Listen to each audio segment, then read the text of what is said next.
Okay. Well, good evening, everyone. Thank you for being here tonight. My name is Hansel Aguilar, and I have the honor of serving as the City of Berkeley's Director of Police Accountability. We appreciate people joining us on a Friday night. If you're in person, you're in 1900 Addison Avenue, and you'll be treated to some pupusa pizza. If you're online, you have to come by a different time, so we appreciate you being online. Hopefully you're having a pupusa at home. Tonight's event, we're really excited about it. This is our continued commitment to transparency, accountability, and community partnership. We brought together residents, advocates, and service providers during the Hispanic Heritage Month, as we're in the tail end of it, to focus on 3 key areas that are deeply connected to trust and safety in our community. So tonight we're going to talk about the Sanctuary City Ordinance, which was just passed by Council. We're going to have a brief discussion on Know Your Rights and police encounters, and then we'll go over what we do in our office and with the board on police accountability. And this is going to be a bilingual and inclusive conversation in honor of Hispanic Heritage Month, because we want to make sure that accountability and public safety are accessible to everyone. So regardless of the language we speak, the neighborhood we live in, or the background we come from, we're excited about you joining us tonight. And we hope that tonight's dialogue helps to build awareness about the protections that already exist in the city in Berkeley's sanctuary policies, and also increase understanding of what police oversight is and how it works. And we're going to open up new lines of communication between the community and those working within our city systems of justice. I also want to extend my sincere thanks to our partners. We got our city's attorney's office, represented by Stephen Hylas. We have OASIS Legal Services, our built-in neighbors in 1900 Addison. We got the Multicultural Institute, the Social Justice Collaborative, and the East Bay Community Law Center for joining. We want to thank them for joining forces with us tonight. And each of these organizations bring level of expertise and heart to the conversation, and we aim to empower residents with knowledge and resources. So again, thank you for being here tonight, whether in person or remotely. Before we get started, I'll go ahead and do the same message I just did in Spanish briefly, and then I'll turn it over to my colleague, Stephen Hylas. Buenas noches a todos y gracias por acompañarnos esta noche. Mi nombre es Hansel Aguilar y yo tengo el honor de servir como el director de rendición de cuentas de la policía de Berkeley, en la ciudad de Berkeley. El evento esta noche forma parte del compromiso para continuar en nuestro compromiso a la transparencia, a la accesibilidad y la colaboración con la comunidad. Nos hemos reunido durante el mes de herencia hispana para hablar sobre los 3 temas fundamentales que están profundamente relacionados con la confianza y la seguridad pública. Vamos a hablar de la ordenanza de ciudad santuario, vamos a tener una charla sobre los derechos y vamos a hablar lo que es la rendición de cuentas de la policía. Esta es una conversación bilingüe, es inclusiva, y porque sabemos que la rendición de cuentas y la seguridad pública deben estar alcanzables a todas las personas, sin importar el idioma que hablamos. Esperamos que esta noche nosotros podemos ayudar a aumentar el conocimiento sobre las protecciones que existen en esta ciudad bajo las políticas del santuario de Berkeley, también mejorar la comprensión sobre cómo funciona la supervisión de la policía, lo que hace nuestra oficina. Queremos abrir nuevos canales de comunicación entre la comunidad y las instituciones que trabajan para la justicia en nuestra ciudad. Quiero agradecer sinceramente a nuestros socios, a nuestros colegas de la oficina de abogados de la ciudad. Están representados por el abogado Stephen Hylas, que va a hablar brevemente después que yo termine. Tenemos también los compañeros que están en el mismo edificio de nosotros, en 1900 Addison, la organización OASIS, Legal Services.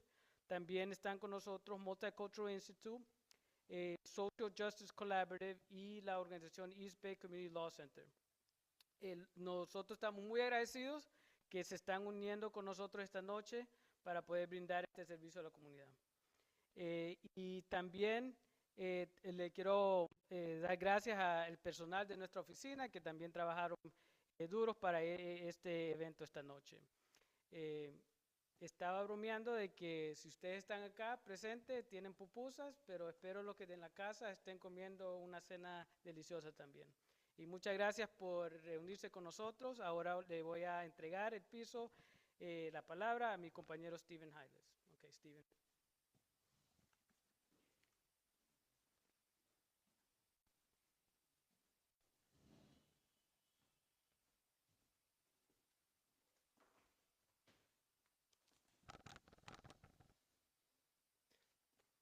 Good evening, everybody. I'm Stephen Hylas. I'm a deputy city attorney in the city attorney's office, and I'm here to talk to you about some of the city's sanctuary protections, which have been around for many decades, but which were recently codified in an ordinance by the city council last month. Apologies, I don't speak Spanish fluently enough to be able to give my remarks in Spanish as well. But if anybody is interested and didn't catch part of it because of language, you can let Hansel know, and we can work with you on that.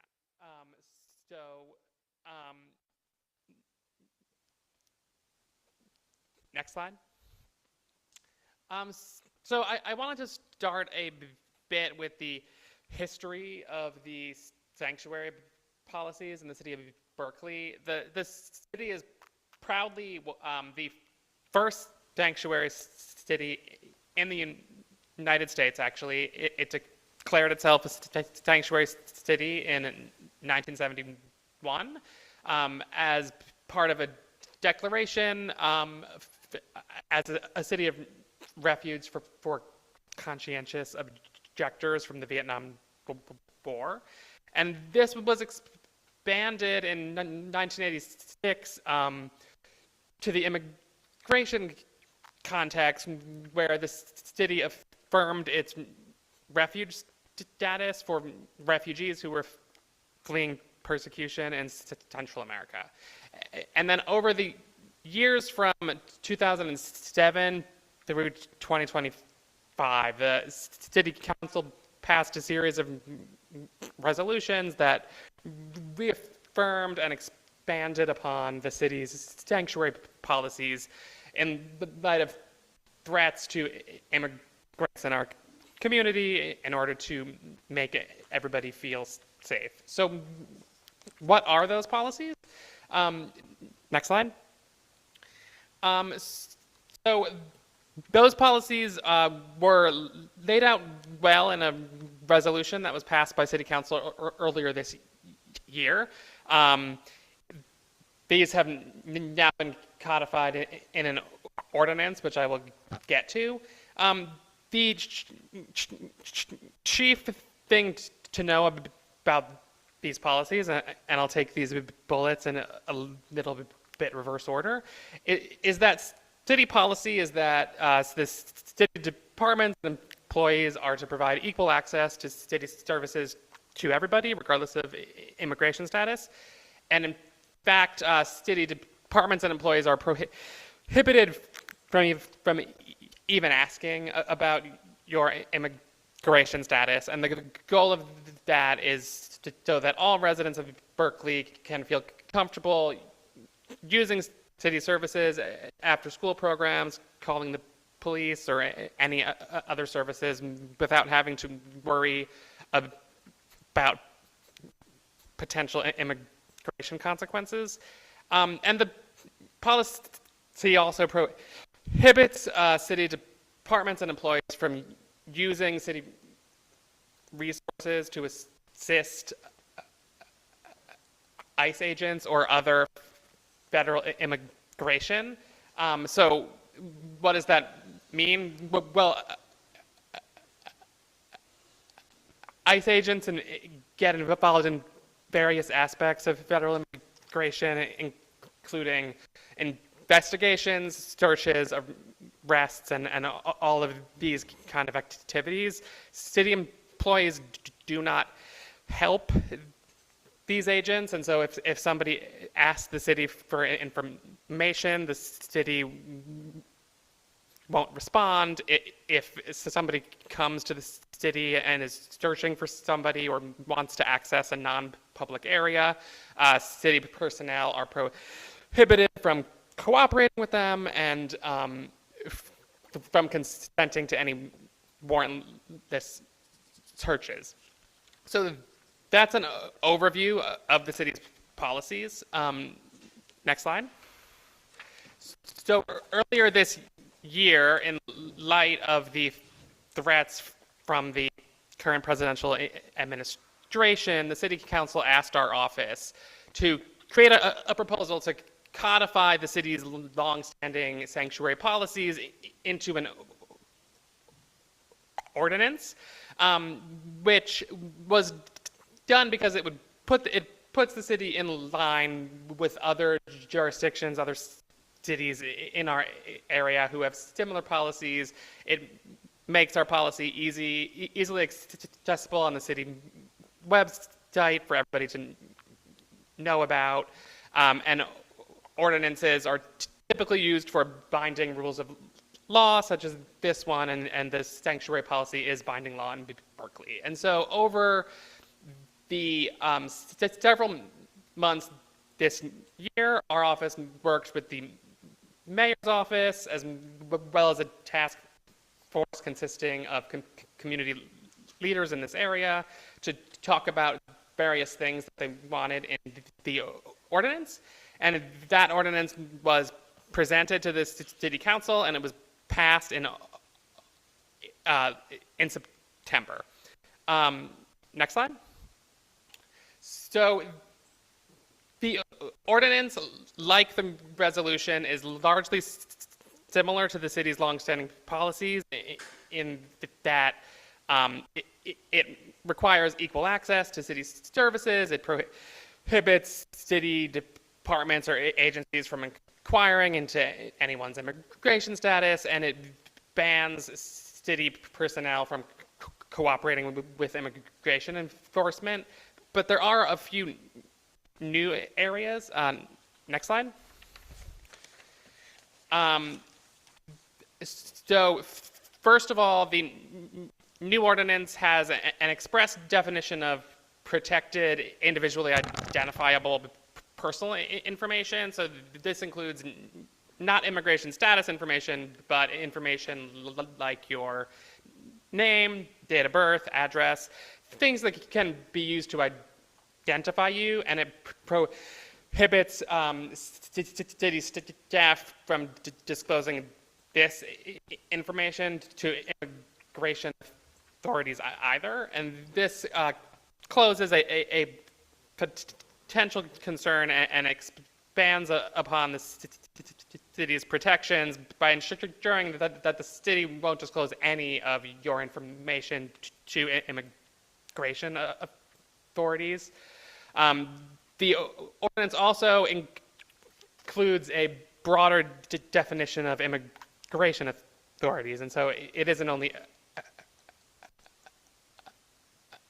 ICE agents, but it's also anyone from the Department of Homeland Security or any agency of the federal government that is involved in immigration enforcement in any way.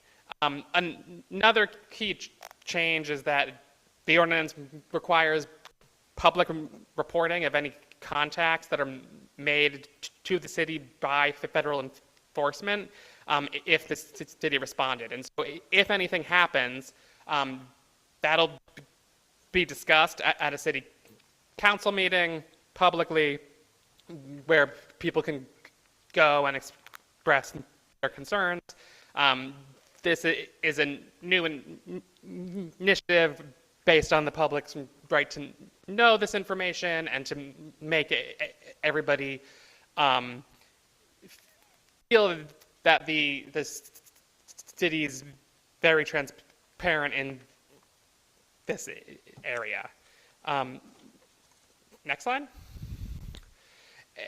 And so in general, this slide highlights a couple of the benefits of having an ordinance instead of a resolution, but basically now that the policy is codified in an ordinance, it becomes a permanent and easily accessible rule of city conduct that will be available on the website and easily knowable to everybody in the city. And the goal, again, is to do what the city is able to do legally to make everybody feel welcome here and to ensure that everybody feels comfortable using city services without any fear of immigration consequences.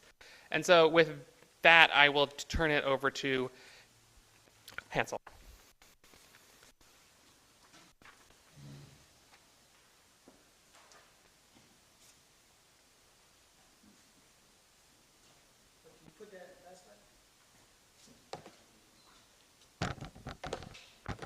Thank you, Stephen. We appreciate you joining us tonight. I'm going to turn it over to our colleagues who are going to do a Know Your Rights. But I just want to go quickly over what was said in Spanish. I'm not going to go through the whole PowerPoint, but just the gist of it, what we want our community members to get out of it. Le damos gracias al compañero Steven de que trabaja para la oficina del abogado de Berkeley. Él es un abogado, pero él no está acá para representar a miembros de la comunidad necesariamente. Él está para brindar información sobre la ordenanza de santuario que la ciudad acaba de pasar. Pero quería hablar de unos puntos importantes de qué es lo que significa esta ley. Prácticamente nosotros en esta ciudad valoramos a los migrantes, a las personas y la dignidad. Nosotros en la ciudad de Berkeley, como dijo el compañero Steven, fuimos una de las primeras ciudades en el país que tuvo una de las leyes así. Entonces, eso es algo de que nosotros ya tenemos por años. Nosotros, como personal, yo y todo el personal de la ciudad, estamos prohibidos de estar colaborando con los agentes de migración. Eso es muy importante. Estamos viviendo en una época muy complicada políticamente y sabemos de que hay comunidades de que teman esta situación de migración. En la ciudad de Berkeley, el personal no vamos a colaborar con migración. Esto está codificado o está dentro del código de la ciudad de Berkeley, así que tiene ya un poquito más fuerza en la ley. También clarifica algunos puntos que la ciudad había pasado a través de una resolución y también esta nueva ley es la ley que está sobre cualquier otra ley que la ciudad había pasado sobre este tema. Como expliqué, la ciudad de Berkeley tiene nuestra propia oficina de abogados. El labor de esa oficina no es necesariamente dar o brindar servicios legales para los miembros de la comunidad.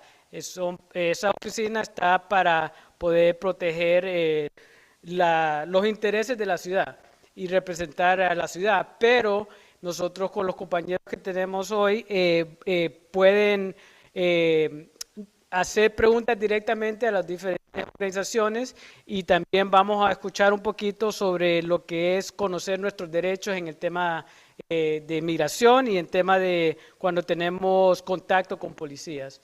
Entonces ahora voy a presentar a mis colegas que van a hablar de este tema.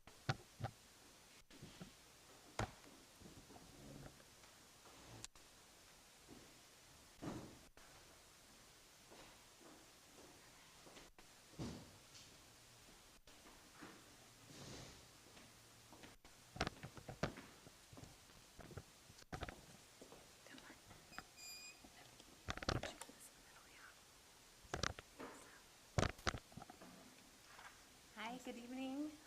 My name's Abigail Lesperance. I'm the co-director of the Immigration Unit at East Bay Community Law Center. Buenas tardes, soy María Elena Paniagua, soy la directora del programa de asilo en OASIS Servicios Legales. I'm María Elena Paniagua, I'm the Asylum Program Director at OASIS Legal Services. Next slide, please. Tonight, we're going to give you a presentation about knowing your rights in the face of the increased immigration enforcement, and we're going to talk about how you can respond and protect yourself and your loved ones during an immigration enforcement action, as well as how you can prepare yourselves in advance for encounters with ICE. El día de hoy vamos a hablar de cómo deben de responder y protegerse y a ustedes y a sus seres queridos durante en los enforzamientos de inmigración de las leyes migratorias, al igual de cómo puede prepararse en adelantado para un encuentro con ICE. Next slide, please. Okay, how to respond. ¿Cómo responder? Next slide, please. So, in the United States and under the Constitution, everyone has rights regardless of their immigration status. Principal among them is the right to remain silent, the right to refuse to sign documents or give documents, the right to refuse law enforcement from entering your house or business without a valid warrant, and the right not to have your belongings or house or car searched. So, todos en Estados Unidos tenemos derechos sin importar nuestro estatus migratorio, entre ellos el derecho a permanecer en silencio, el derecho a negarse de firmar ningún documento o dar documentos, el derecho de rehusarse a que las autoridades de que fuerzan las leyes entren a su casa o negocio sin una orden judicial, al igual que el derecho a que no registren sus pertenencias. Next slide, please. So we also want to note that there's a difference between ICE and other agencies. So what is the difference between ICE and the police? ICE is the immigration enforcement arm of the federal government. It includes the Department of Homeland Security. It is housed in the Department of Homeland Security, which also encompasses Customs and Border Protections, HSI, and USCIS, which is the benefits arm. Okay. And then there's also the Department of Justice, which includes the Executive Office of Immigration Review, which is the courts of immigration, as well as the FBI, which is the Federal Bureau of Investigation. And collectively, they enforce the immigration laws. And they also are in charge of immigration detention. In contrast, the police enforce local and state laws, and they also are involved with jail and prison where detainees and people who are convicted of crimes are held. So, ¿cuál es la diferencia entre ICE y otras agencias y la policía? So, el Departamento de Seguridad Nacional es la agencia principal. En ella está ICE, está Border Patrol, aduanas y frontera, y al igual que el Departamento de Justicia, en el cual incluye los tribunales de inmigración, el FBI, y esas agencias se enfocan en enforzar las leyes de inmigración a nivel nacional, y esto incluye detener personas en centros de detención de inmigración. En su parte opuesta está la policía, donde ellos se enfocan en enforzar las leyes locales y estatales. So, por ejemplo, personas que son detenidas por cometer delitos criminales, los encarcelan, pueden ir en prisión. Una cosa como ya hemos explicado sobre esta ordenancia, es importante, como Berkeley no va a compartir la información si ustedes son arrestados con ICE en esas situaciones. Yeah, and I'll also add what Marty shared, which is that in pursuant to Berkeley's new Sanctuary City Ordinance, there shouldn't be sharing of information between the Berkeley City Police and other entities with ICE. Next slide, please. So what is sanctuary policy? We just had a lovely presentation about Berkeley's new sanctuary ordinance, but it's policies that where localities will not collaborate with ICE or other federal agencies in their enforcement of the immigration law. And we have this QR code here that you can scan to find out what all the local policies in your area are to see where the sanctuary jurisdictions are. So, ¿qué son las políticas o pólizas santuario? Acabamos de tener una presentación sobre la ordenanza nueva de Berkeley y básicamente estas son pólizas donde indican que, por ejemplo, el Departamento de Policía no compartirá información a ICE y aquí tenemos un código QR y igual QR code que estaremos teniendo durante toda la presentación, donde pueden usar sus teléfonos para obtener más información sobre la ciudad de santuario y qué implica esto, aunque hemos visto que, como ustedes saben, son tiempos difíciles, no siempre se siguen estas reglas, pero por eso nos da gusto saber que Berkeley está tomando acción para que se sigan estas reglas. Next slide, please. So we want to talk also about your rights with the police and with ICE. As we mentioned before, everybody in the United States has constitutional rights, but it is your obligation to affirmatively exercise those rights. So the way that you can do that in your home is do not open the door to any government official unless they present a valid judicial warrant, and judicial warrant means signed by a judge. You can either do that verbally by not opening the door, or if you have a red card, which we will talk about a little bit later, that you can present the red card through the window to assert your rights. You can also assert your right to remain silent. Counterintuitively, you have to do that verbally by saying, I assert my right to remain silent. You can also assert your right to speak to a lawyer. I want to talk to a lawyer. And you can ask if you are free to go if they're trying to stop you. And you can assert your right not to sign any documents without the presence of a lawyer.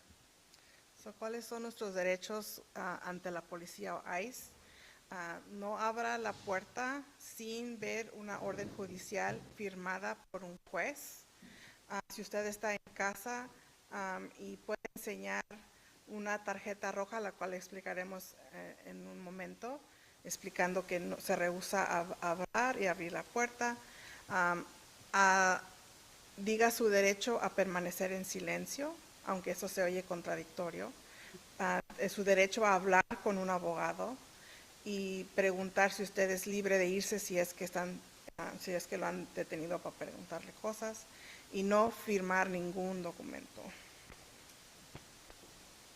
Next slide. So we talked about the need of authorities to have a judicial warrant to enter your house.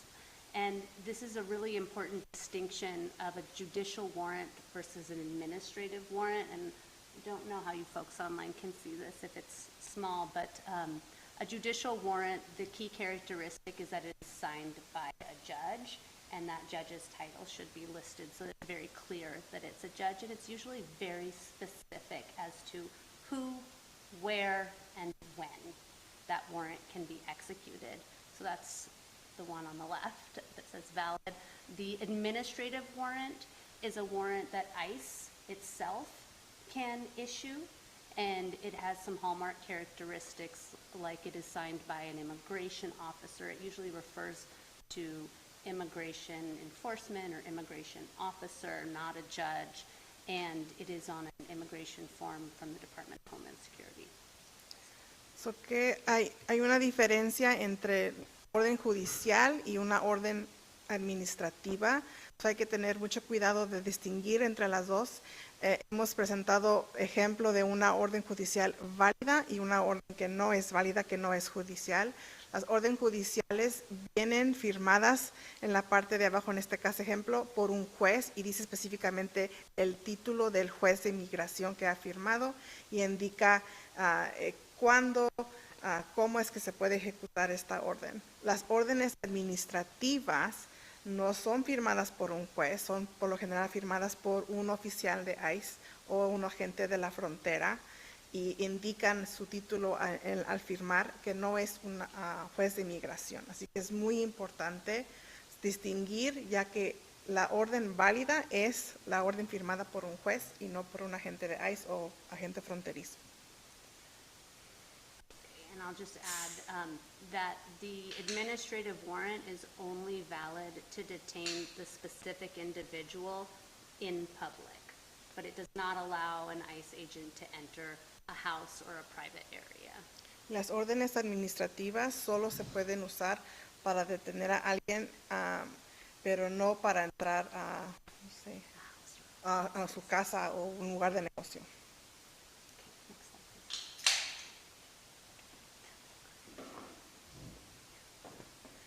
please. So we want to talk about the red cards, and these are a really valuable tool that is provided by one of our local nonprofits called the Immigrant Legal Resource Center, and they come in many, many, many languages. So in one side it is in English, and on the other side it's in one of the many languages. And this card is a way for an individual to assert their constitutional rights, their right to remain silent, to have an attorney, to not consent to searches, and it's all written right there on the card. And showing the card is an affirmative act to assert your rights. You can pick up these cards at many of your local nonprofits. You can access them here through the QR code, and you can download and print it and carry it with you. So queríamos nada más aclarar cuando nos referimos a las tarjetas rojas.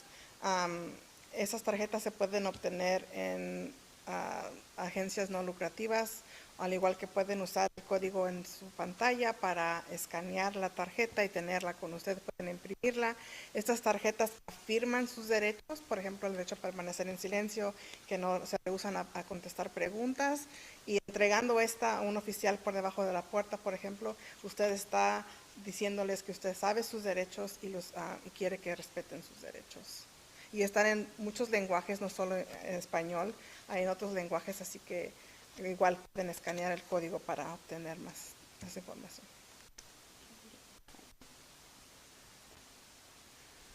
So some additional advice for interactions with ICE, apart from directly asserting your rights. It's really important not to lie or misrepresent information. Don't run or resist arrest. Try and stay calm to the best of your ability and walk away slowly. Do not consent to search or fingerprinting. And it's important, if you can, to try and note the names of the officials, the date and time, or any other details, and try and remember those things. If an ICE officer is talking to you, the only response apart from asserting your rights would be, am I free to go? And if the answer is yes, or if it's not no, then you should walk away. So, consejos en caso de interacción con ICE. Es muy importante de no mentir, de no correr o resistir detención, de permanecer calmados, de no dar permiso a que registren o que tomen huellas, a que si puede tomar en nota los nombres de los oficiales, fecha y hora y otros detalles que pueda, y preguntar si está libre de irse.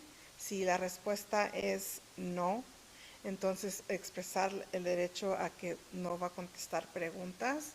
Igual aquí tenemos un código donde pueden escanear y ofrecen en diferentes lenguajes consejos en diferentes tipos de situaciones que pueden tener encuentros con ICE y cómo comportarse en esas situaciones o qué es lo que puede hacer. Yeah. And we also have this QR code that you can scan to get more information, and also in different languages, and it provides different scenarios of situations, so you can familiarize yourself with that. And the next slide, please.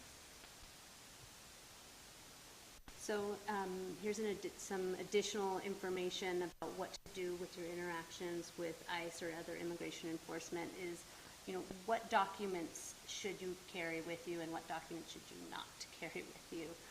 It's really important to carry valid documents that will prove your immigration status or your pending application.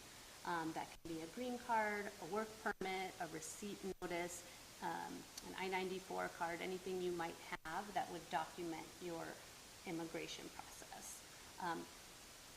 Please don't carry documents from another country In the past, people have carried their matricula consular or their DNA or some other type of national document from their country to identify yourself, but we no longer recommend that.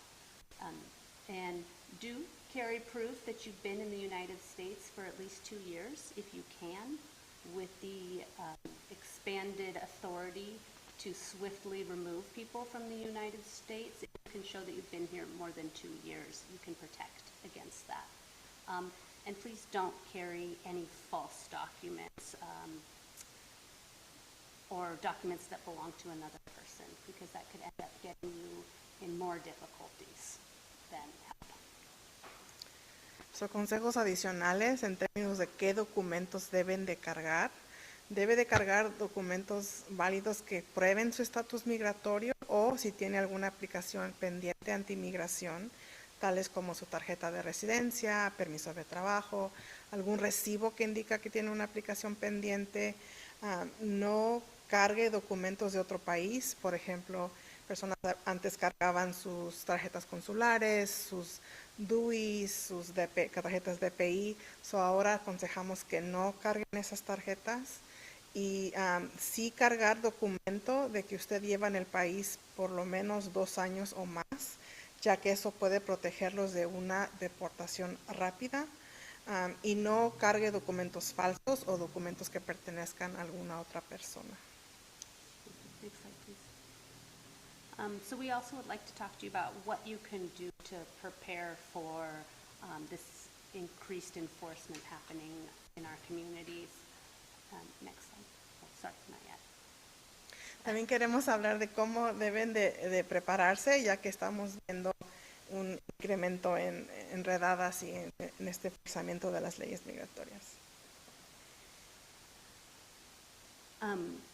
So the first recommendation we have in how to prepare is for a general and a family preparedness plan. A family preparedness plan, and you can use this QR code to access examples of a family preparedness plan. It will help you think and plan for how to make sure your family members are taken care of in case you are detained. And it will also help you organize the documents that you need to prepare and where to put them and save them so that your family members can access them. And also, it will inform about how people can find their loved ones who are detained by immigration. So these are really hard conversations to have and to plan for. So the more time you can spend really thinking about this and creating a solid plan, it will facilitate for things for your family. También queremos compartir información sobre herramientas para que se protejan en general, pero también protejan a sus familias, estén preparados en el evento de una detención. Aquí tenemos un código que pueden escanear donde proveemos herramientas donde van a incluir, por ejemplo, qué información tener lista, como asegurarse de quién va a cuidar de familiares que ocupan cuidado, qué documentos debe de tener y preparar y tenerlos disponibles para sus seres queridos tengan acceso a esos documentos y cómo encontrar a alguien, a un ser querido en el evento de que sea detenido. Son tiempos difíciles y son conversaciones difíciles, pero entre más empecemos a prepararnos y organizarnos, estaremos preparados para enfrentar alguna situación así.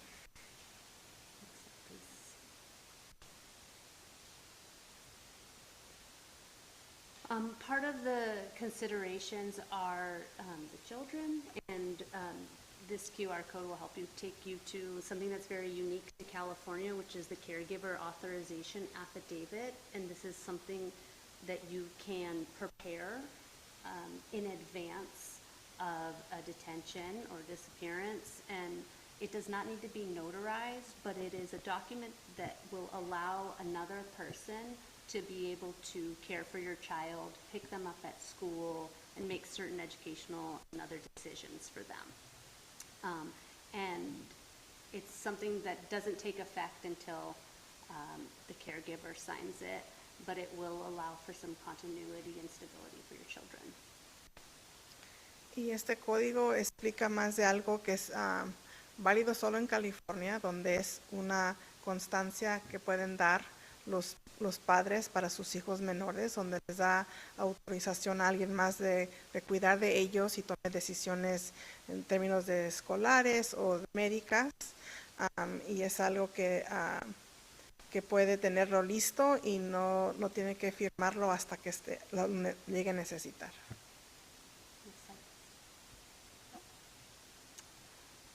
And this QR code here is for an app called iReady, and this is an app that you can download, and it serves many purposes. It has a one-click emergency alert through text message to certain of your pre-selected contacts that will alert them to your distress or detention.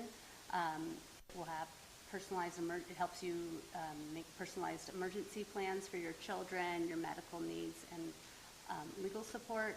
And it has options to share key information with national nonprofit partners who are tracking detentions across the United States. And it's available in several languages now with a hope for expansion.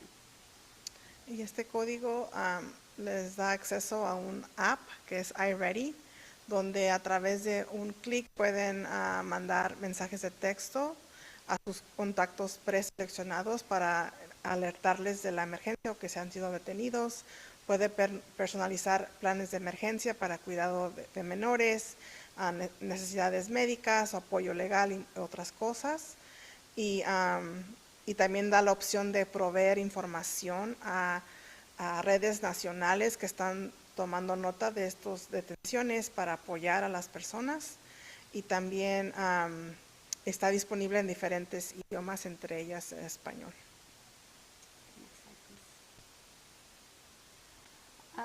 And even for people who are not directly affected by a detention, we can all participate in supporting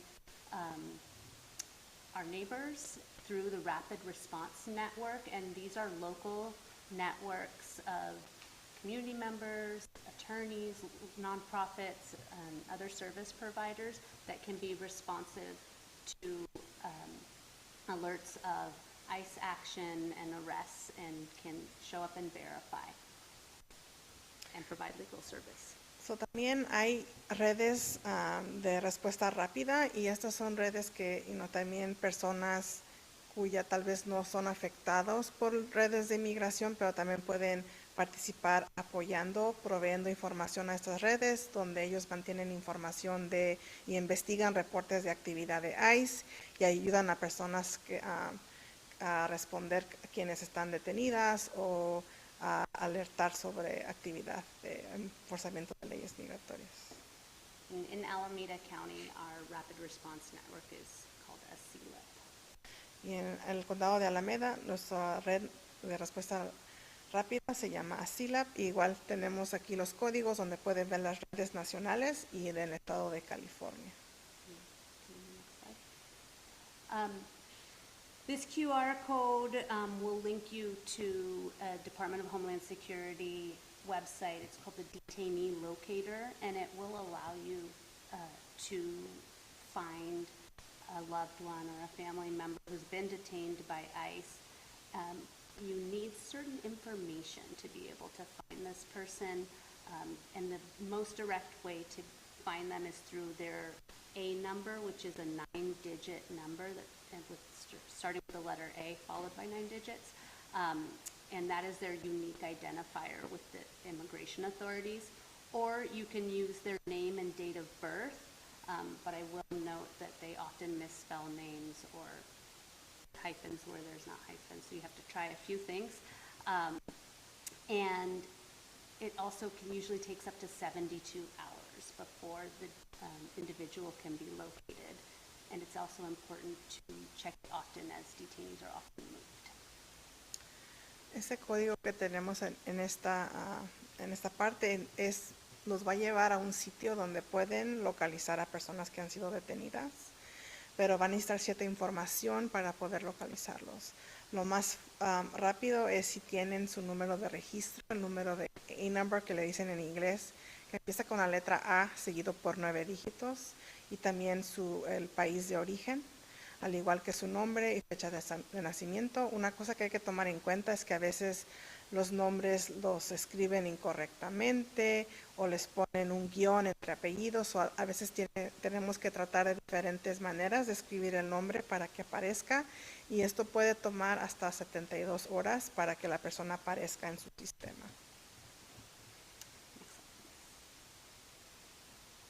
We also just want to note how we can protect ourselves, and it really depends on the space that you are in. So it's important to note if you are in a public or private space. A public area is something that's open to the public or can be viewed in public, and this includes both public, like outside parks, but also within private businesses that are open to the public. So like a reception or waiting area in a hospital or at a school. And in these places, no warrant is required for entry. In contrast, non-public areas, you have more expectation of privacy, and ICE can't come in and you're protected. And these places are private offices, places that are clearly marked as not open to the public or inaccessible to visitors. We sometimes say that the easiest way to think of this is if you are a customer, can you go into that space? Can you go into the back office or into a classroom? And if the answer is no, then ICE can't go there either. They will need a warrant to enter that space unless some very specific exception applies. ¿Cómo proteger nuestros espacios? Hay una diferencia entre un espacio público y un espacio privado. Los espacios públicos por lo general son lugares en público, por ejemplo, parques, o puede ser hasta dentro de una oficina como la área de recepción, y para esto no necesitan una orden para entrar. Al contrario, a una área no pública hay una expectación razonable de privacidad. Por ejemplo, una oficina privada que claramente está marcada y no es accesible a visitantes.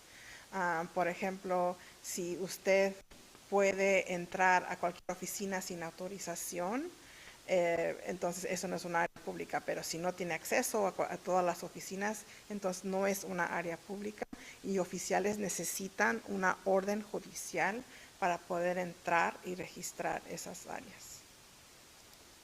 Next slide, please. So there's really specific ways that we can keep our spaces safe. Primary among them is to keep the main entry doors locked and only allowed access by specific authorization. You can post signs in your workplace about which areas are private and not accessible to the public.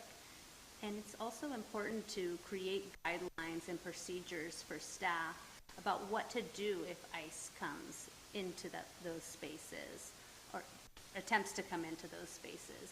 And principal among them is also to create those policies and protocols and then practice, so that if this does come to pass, people are ready to respond appropriately. And here's a QR code that gives additional guidance to nonprofit organizations about how to prepare and create policy around this issue. Son maneras de mantener nuestros espacios seguros, es mantener las puertas principales cerradas, poner letreros que indican que no es un lugar público que cualquiera puede entrar, crear guías para los empleados en qué es lo que deben de hacer en caso de que ICE llegue a sus espacios, y lo más importante es, aparte de tener esos guías, practicar y ponerlas en práctica para que el personal esté preparado. Igual aquí pusimos un código QR para que tenemos guías para organizaciones no lucrativas en cómo se pueden preparar. Thank you. I hope this helps you understand a little bit better what your rights are with regard to immigration enforcement. Gracias. Esperamos que con esto les hayamos proveído información importante sobre sus derechos en el evento de un encuentro con ICE. I'll pass it back to you, Hansel.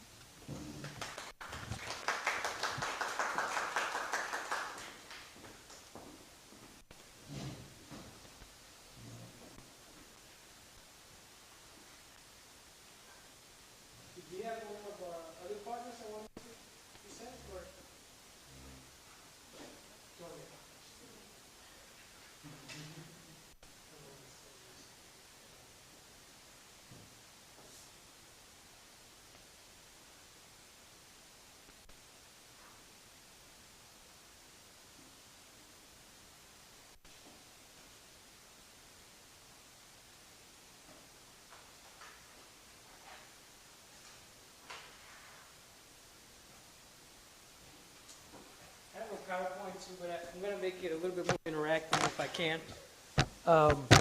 So, who here is familiar with the Office of Director of Police Accountability, other than staff from this office? Okay, all right. So, we are part of a larger network of what's called civilian oversight of law enforcement.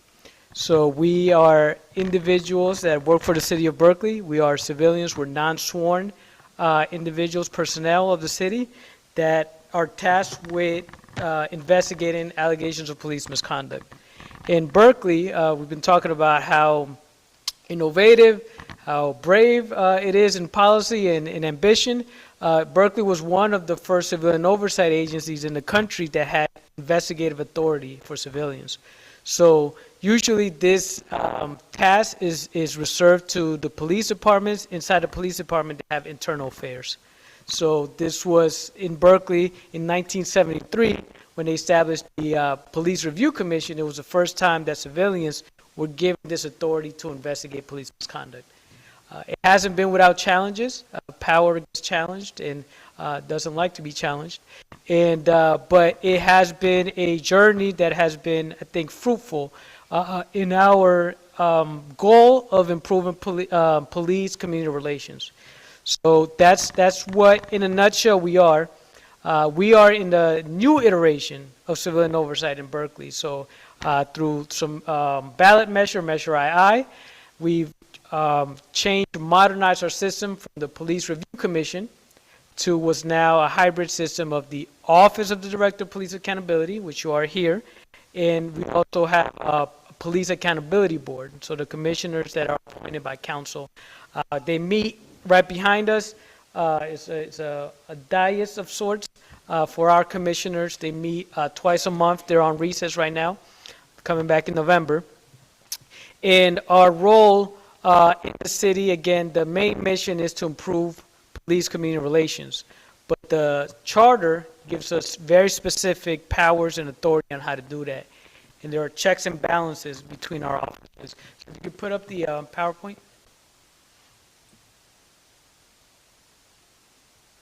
Pop quiz, does anybody know how many board members are in our?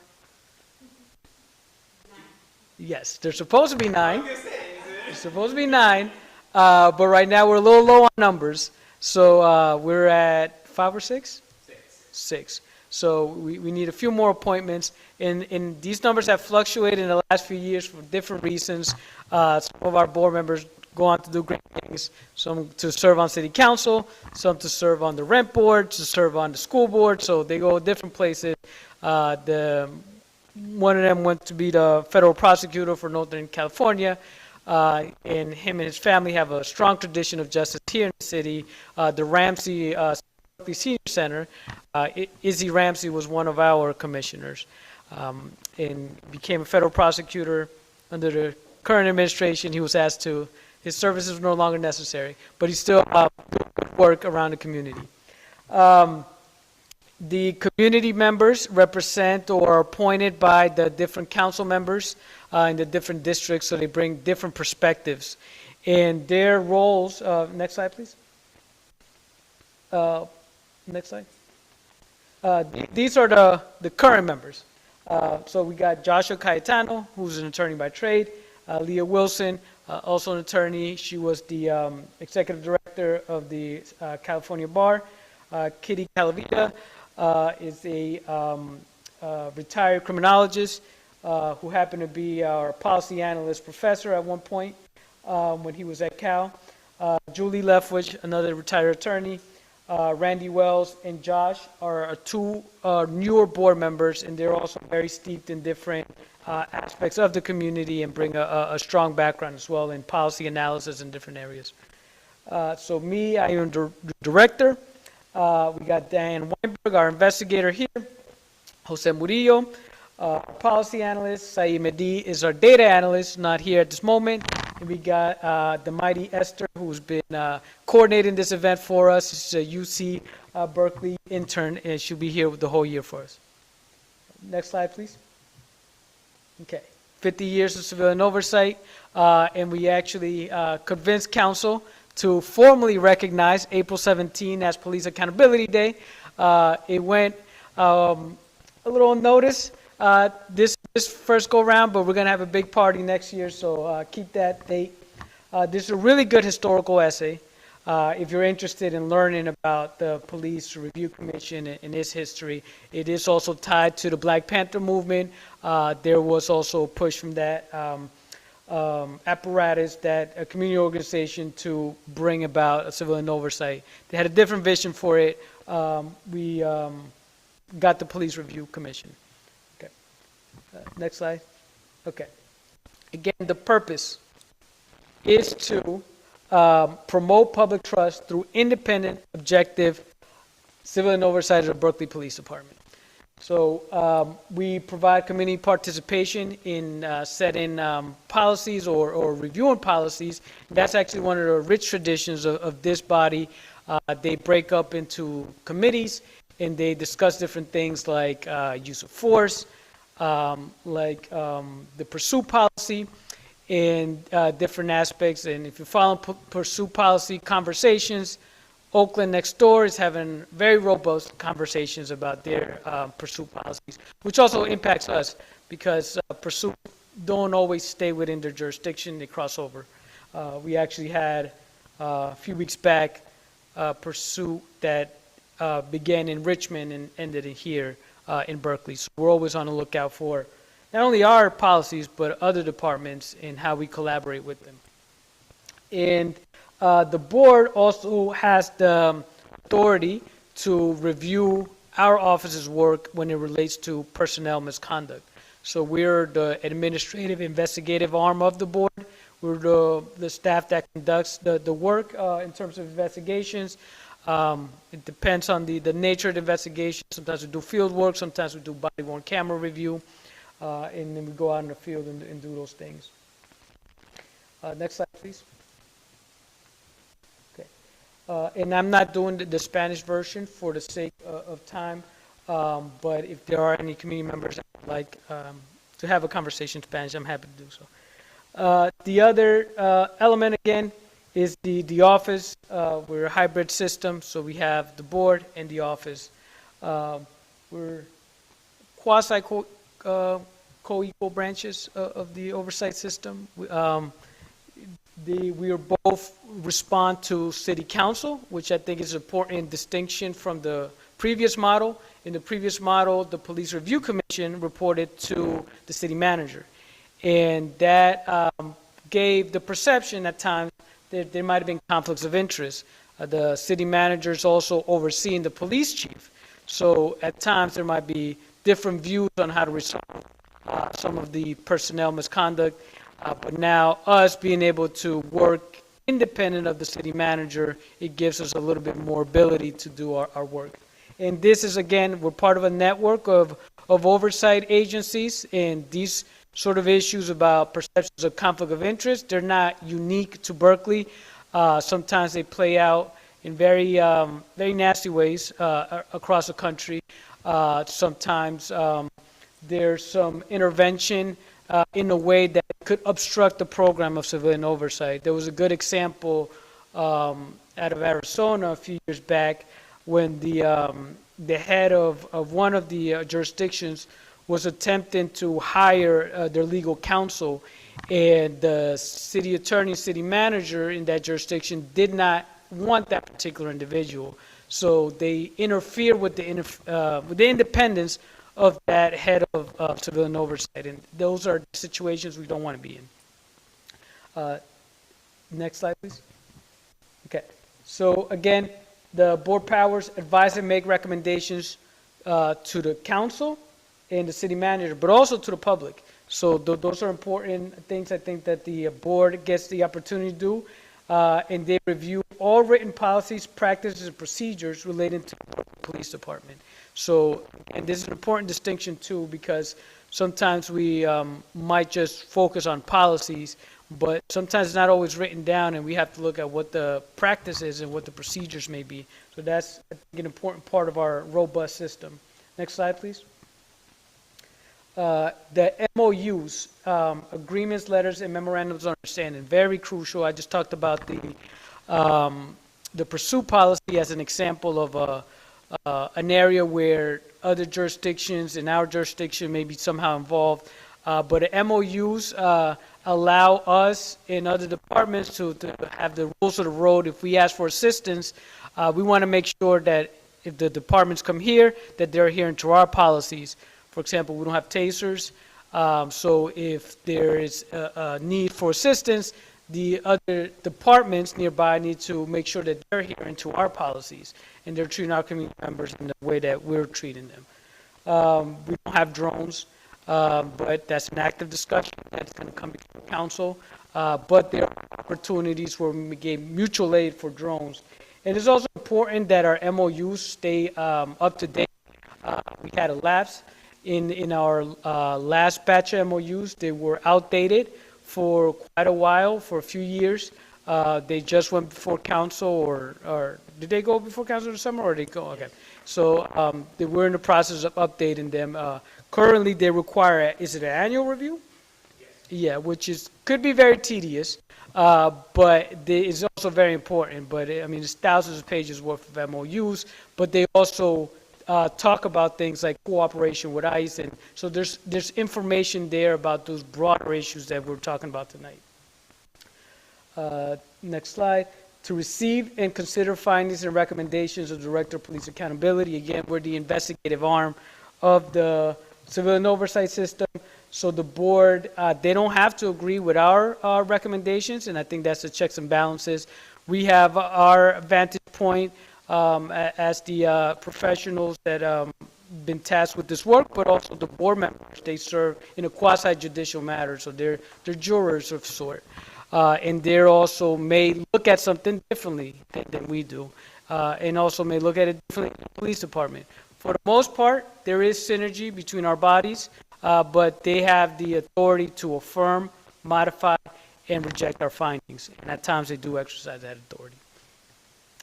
Next slide, please. Okay. So another feature, again, is the policy review. So the board can self-initiate policy reviews. But also, we ask community members to bring stuff that might be of interest to them and concern to them to our attention so they can file a policy complaint. And we do get these complaints. There's a process it undergoes, hits Jose's desk, he reviews it, does an initial assessment if there's a policy in the works, and we write a memo to the board where we present it at one of the board meetings. And at the board meeting, the board gets to decide, are they going to accept this policy review, or are they going to reject it for whatever reason? This particular year, we were hit with a hiring freeze, so we're very low on resources, and unfortunately, we also had to offload, and we had to close down some of our reviews, so both on the personnel complaint side and the policy review side. So right now, sometimes we are rejecting some policy reviews from community members because we don't have the bandwidth right now. Next slide, please. Next slide. Okay, so this is a personnel complaint. This is important. We are a complaint-driven agency. Some jurisdictions around the country can self-initiate if they believe that something warrants. They have different criteria when they can start an investigation. We cannot start an investigation if we don't have a signed complaint form by a community member. And that has been a point of contention. And we know that there are community members for different reasons that don't want to file complaints, but unfortunately there are limitations to our system. We try to educate and try to empower our community as much as we can, but at the end of the day, the city did establish a system where complaints must be filed in order for our office to investigate. So, next slide, please. Okay. Access to records is an important feature of our system. So the National Association for Civilian Oversight of Law Enforcement, which is our umbrella organization, is a nonprofit that serves to give guidance to our field and set principles that are important to us. They have 13 principles of oversight and how to do effective oversight. And one of the spirit of oversight is you have to be able to get the records to be able to do a thorough job. And sometimes there is some resistance to that. If you're tuning in this past week, the governor just signed a law that would allow for more access to records for our entities, like that do watchdog, civilian oversight work. So we're moving the law in California in the right direction. Berkeley, through our charter, is very clear that our office and the board have very robust access to records, and we can compel this access through subpoenas. But that's not to say it isn't without some sort of disagreement sometimes. And sometimes we do exercise our authority, and we try to resolve as much as we can, but sometimes we want to make sure that we're investigating all these incidents thoroughly and faithfully.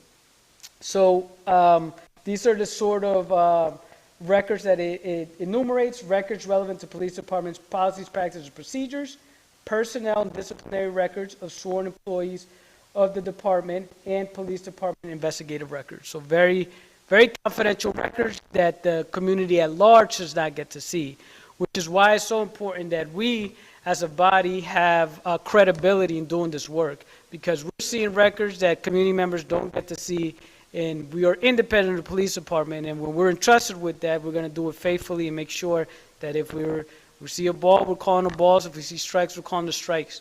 And again, this is important part of our ethic as an office. Next slide, please. Okay. This is also an important part of, I think, our system, and I'll highlight this, and it's a good thing our department does. We have what's called Transparency Hub, which is sort of data, ArcGIS, geospatial information system that houses the interactions that the police has with the community members.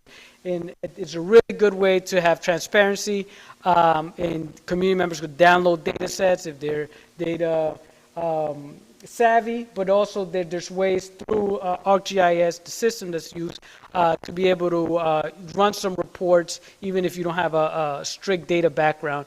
And it's a good important feature of the system, and also you get to look at, if you're in a particular district, you look at what's going on. Jose, can you go to the, oh, that's perfect. So this is a map right here. It's just a snapshot, 1972 stops. It indicates that it was a negative 2% from last year. I don't know when we did this snapshot, but this is basically what you'll get to see, and you can play around more with the data. Next slide, please. Okay. The other important part of transparency is that the policies are online. So community members don't have to guess, well, what is the policy behind that? They can go to this website and find the police department policies. But also, we also empower community members to just file the complaint. They don't have to be experts in policies. They don't have to know the policies. If they felt that they were in an encounter, the police did something that felt wrong, then file a complaint and we'll look into it. In order for us to initiate, and when we're doing our intake, we're looking at whether it meets that prima facie threshold, whether at its face there was a violation of policy. And then once we reach that, we can initiate our investigation. For our findings, we have to find by a preponderance of the evidence whether there was misconduct. So whether more likely than not the officer violated a policy, practice, or law regarding the interaction. Next slide, please. Okay. And I'll stop it here, but in terms of our presentation, but to make it more concrete to our conversation tonight, some of the examples we may see in our work, I appreciate the example, I'm blanking out, I noted it in my head because I wanted to build on it. There was one particular example. I'll start with a different one. Language access. We see that as a big issue in the field generally, not necessarily in Berkeley, although Berkeley isn't necessarily immune to it. But this is very problematic for us, and certainly for me, because I was not born in here, and I know what it is to navigate a new language. And sometimes there's a lot of issues that can happen in these interactions when you just don't understand each other. and it could escalate really quickly.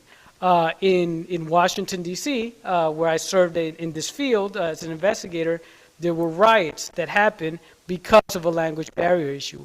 And a Latino man was shot by the police. Thankfully, he did not die. But it was because of a language barrier issue, which after decades of advocacy led to DC's Language Access Act, which is a very robust law and a very, I think, exemplary law in the country on how to do language access.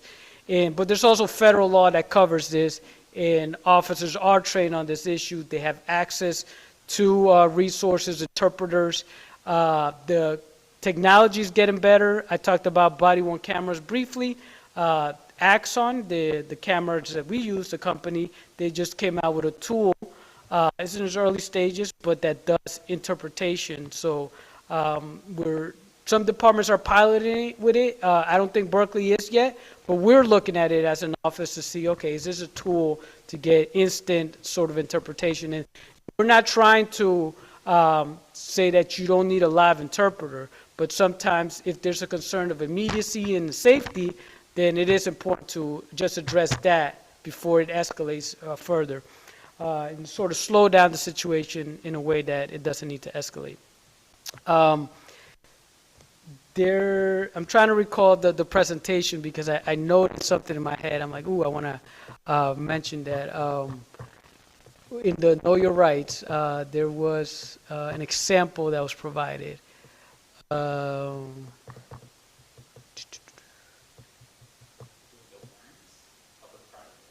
No.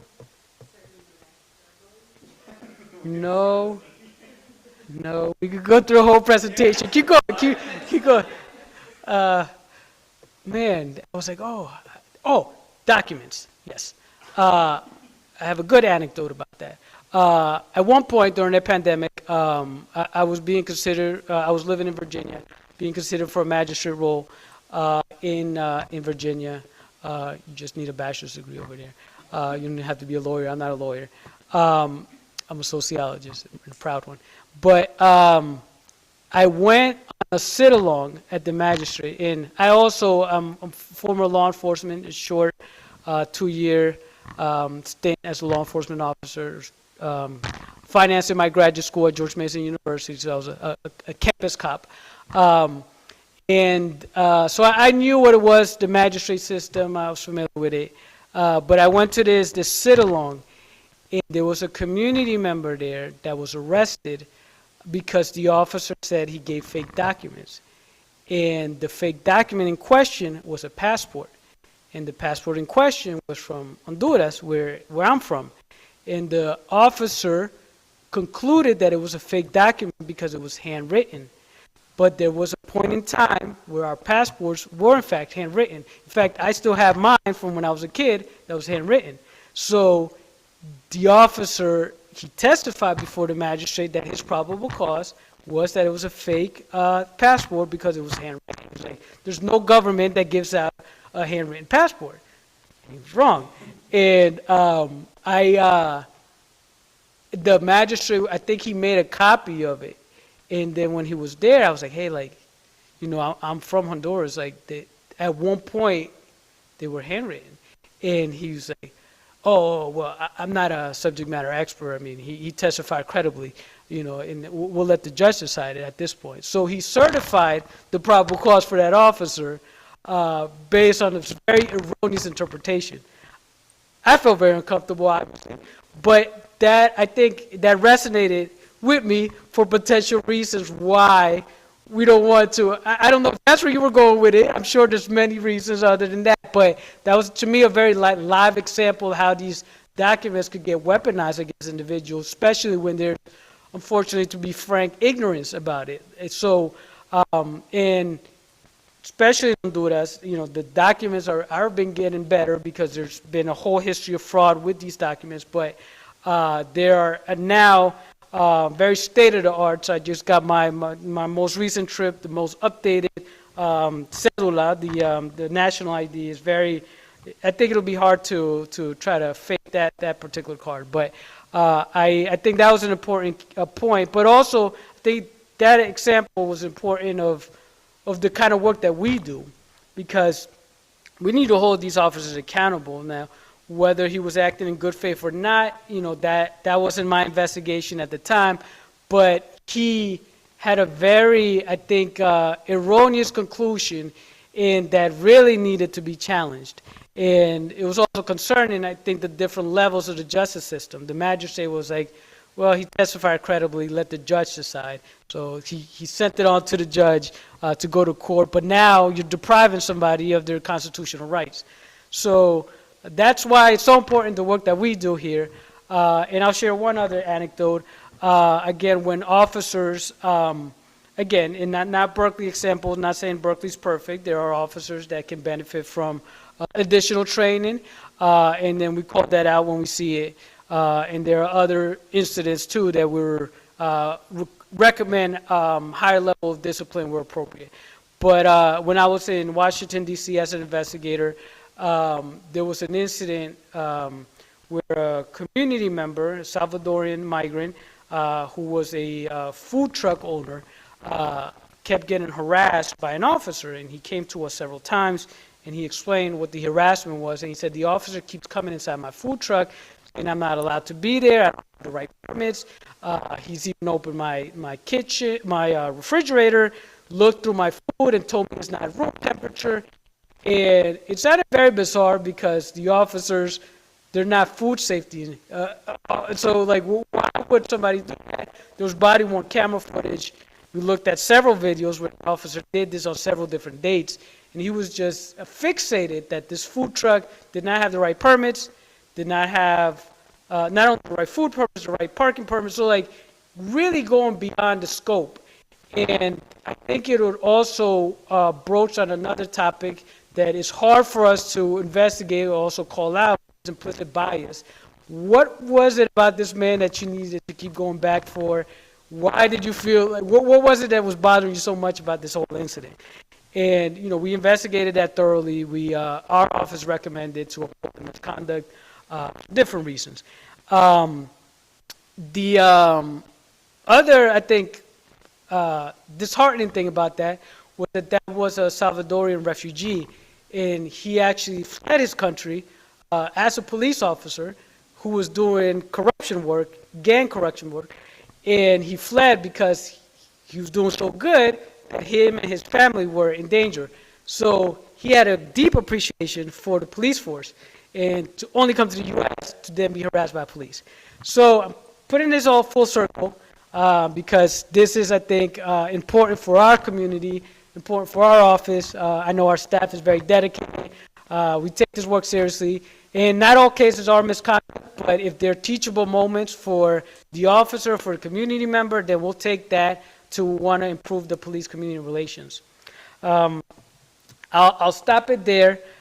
In terms of our programming, we were going to now open it up for some interactions with the community. Right now, we're heavy on the service provider, but if the community members have any questions and want to ask those questions, we're available now. Online, I don't know if people are still trickled in online. Okay. And the questions don't have to be directed at me. It could be any general question of the topics we discussed today. Yes. If you file a complaint, can it be anonymous, or do you have to identify yourself? Yeah, that's a great question. At this time, the system requires to identify, but it could be a precipient witness as well. But the board members are in an active meet and confer process where they're looking at the regulations, and some of the regulations are potentially going to change. We want to make this system accessible for everybody, and we know that's one of the areas that could make it more accessible. Yes. You mentioned that the number of ordinances is really short right now. Yes. Yes. For community members who are interested in becoming involved, what does that process look like? Yes, great question. So there's an application that you fill out with your interests. There's a few questions. Then there is a light background check. I believe there's fingerprinting with that process, Jose? Yes. And the council member of the district. So you don't have to live in a particular district, but there has to be a vacancy in the district, and the council member could then decide to appoint you. They don't. Again, you don't have to live in that district, but there has to be a vacancy in the council member's district, and it could take a few months. It has been a relatively slow process, and there is stipends available, modest stipends that are provided on a monthly basis, but also depending on whether you serve on a committee and also whether you serve on, or where you're doing training. We do provide stipends for that. And I'm a big fan of stipends in general. I think as a field, we need to do better in that, respecting people's time. I was a board member when I was in Fairfax County, Virginia, and I didn't necessarily need stipends, but I saw that how that could be a barrier. Fairfax County was a really large county, so even like traveling to the government center could be a barrier. If I didn't have a bus change, which I did, I rode a motorcycle, so it was easy to get up and down. But those are the kind of barriers I think could prevent some of the community members. Some states, like Maryland, are being really progressive. They have passed a law that every county has to have civilian oversight. And not only that, they get some pretty progressive stipends. So you could get anywhere from $10,000 to $25,000 a year, depending on what your role is within the commission. So it was more long-winded, I think you asked for, but hopefully I answered the question. Okay. And I'll also just say, is it coming through? Oh, yeah, cool. The mayor can also appoint, so I think the mayor's spot is also available, so not just your council person, but the mayor is one person to make it. Yeah, well, and technically there should be 10, they're the alternate, but that hasn't been a successful system. There's some kinks in our system where they weren't really thought out well, so does that alternate come to all meetings? And if they don't come to all meetings, when they step in, do they understand the issues? So those are some of the things we've seen in the past. Sometimes the alternate comes in, which is great, but there are so many meetings removed that it's hard for them to contribute. Comment on whether ICE has been in Berkeley? It was, yeah, my understanding there was reporting from this year that the ICE has been. Our office has not been involved in that, and sometimes, unfortunately, we know as much as the public knows on these matters. So whatever has been publicly reported on that is what our office knows. Yep. One of the things I've been hearing that sounds very concerning is that ICE has been going in court where people are required to go, picking them up while they're in the courthouse. Do you know anything about this, and is this something that's gone on in Berkeley? I can yield to our colleagues who might be more closely in that issue than I am. ICE has a orchestrated campaign to detain people at the immigration courts, acting in concert with the prosecuting ICE attorney. But with regard to superior court or municipal court, it just varies by jurisdiction. But I have not, in the immigration space, heard about ICE being in court. Do you have any advice for persons who have to appear in court, whether that's immigration court or state court? Make a preparedness plan for your family. Lawyer up if you can. And do go to your court date if you are, if you have a casino or required to appear. If I may just elaborate a little bit, I'm stepping outside of my role as the Director of Police Accountability here, and I'll put on my sociologist hat. When I I did my master's thesis, I focused on the experience of deported or returned migrants to Honduras, and the safety plan component is so crucial. And this was over 10 years ago now, but it would have helped navigate a lot of things. I did my field work at the deportation center, Centro de Atención al Migrante Retornado, the Center for Attention of the Returned Migrant in San Pedro Sula in Honduras. And so I got to, actually, I established a good rapport. It was a weird sort of hybrid system where it was Catholic charities or with quasi-government support, but they opened up their center for me to get real access, and so I got to even go on the plane and even call the names of, which was also a weird feeling for me, but I was calling people, you know, to step out of the plane, and they're shackled, and some of them very clearly shocked, you know, returning back, many returning after years of, and this is under the Obama administration. So after returning, you know, leaving as a child and returning as now adults, there was one particular woman, which I highlight in the thesis.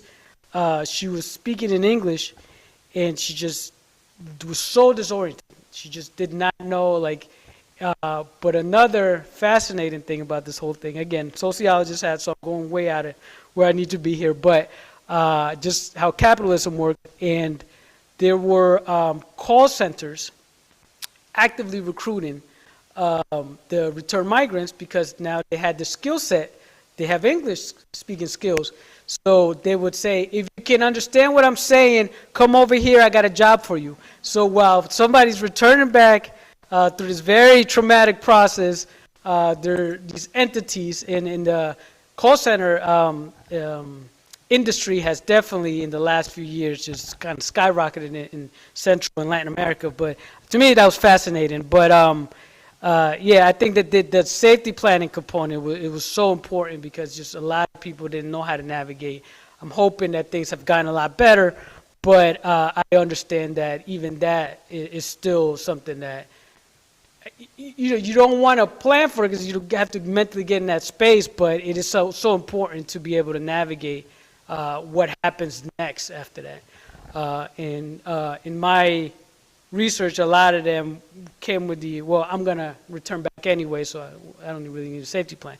But one little thing, I'm sorry, I know it's Friday night, but this was fascinating to me. Right before I went, I was in Virginia, and I was doing some part-time work before I left at a day labor center in Fairfax County, and I established a really good relationship with a Honduran migrant there. We bonded over our shared heritage. And when I was at the center doing my field work as an intern, he said, "Hey," somebody said, "Hey," and I was like, "Oh, sir, like there's so many people." I was like, "Excuse me, you go take a seat, please." And I was being dismissive just because too many people come in. He's like, no, Hansel. And I was like, "What? How do you know my name?" And he just kept saying, "No, Hansel from Virginia." And I was like, "Hansel?" And then I saw him, and it was the man from the day labor center. Back to your question, he got detained at the courthouse. He was a homeowner. His tenant was in a domestic violence situation. He was asked to come testify. He reluctantly went, and he got picked up by ICE and then deported back. But just kind of fascinating full circle story for me, and just how these things kind of connect. But thank you for your question. And I just want to add one thing about the complaints. I know this is going back, like taking us way back from that, but I think like something that I'm feeling is even as someone who does this work, like it's all very complicated. Like watching your presentation, I was like looking at the warrants, and it's like I've seen court documents, but I was like, wait, and I found myself thinking all these questions about like, well, what if it says this and this? Well, what if it looks like this thing instead of the sample, right? And I think just for the Office of the Director of Police Accountability, I think it's just really important to make sure that people understand that you don't have to be an expert to file a complaint.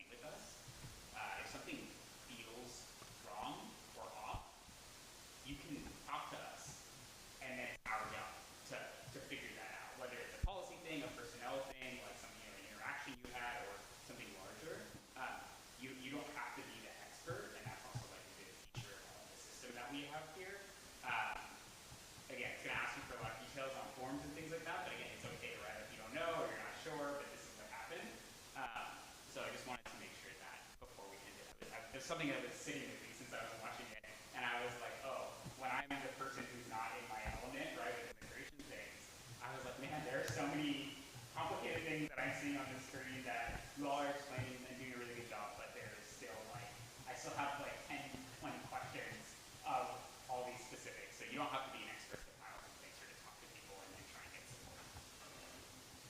Thank you. Okay.